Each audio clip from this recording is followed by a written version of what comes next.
دما محترمو یو عمل درته ښیم.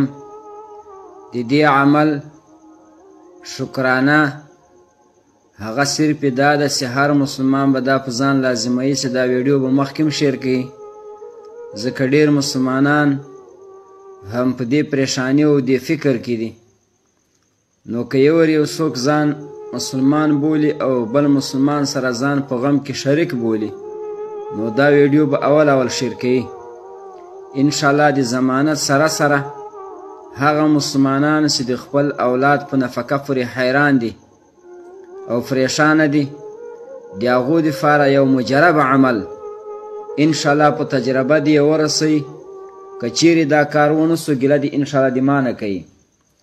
عمل دا ده، تاسو به داسې کوئ چې د هر لمانځه څخه وروسته چې کله لمونځ وکوئ، د لمانځه څخه به وروسته یو وار درود ابراهیمي یایي، هغه درود چې موږ تاسې یې په لمانځه کې یایو.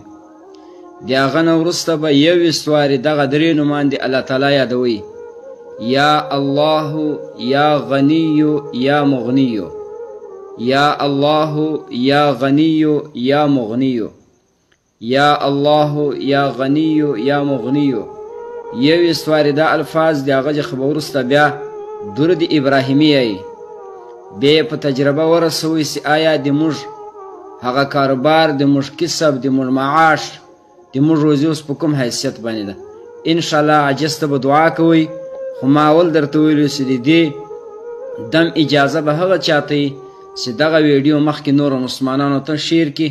السلام علیکم ورحمت الله وبرکاته.